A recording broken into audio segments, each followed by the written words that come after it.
Take your topper out. It's instructions along the back. You just read it and follow it. Okay, peel it away. That's it there. Put your hand through the back and just line it up. And that's it there. Turn it around, like so, and do it again.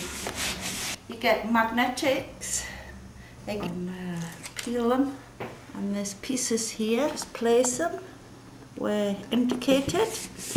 There's one. Again, indication.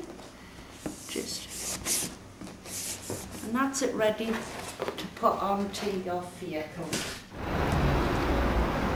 On the side, straight on to the car, whatever way that it suits the car.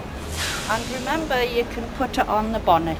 There it is on the bonnet, nice and sturdy. Doesn't that look great? The whole car there.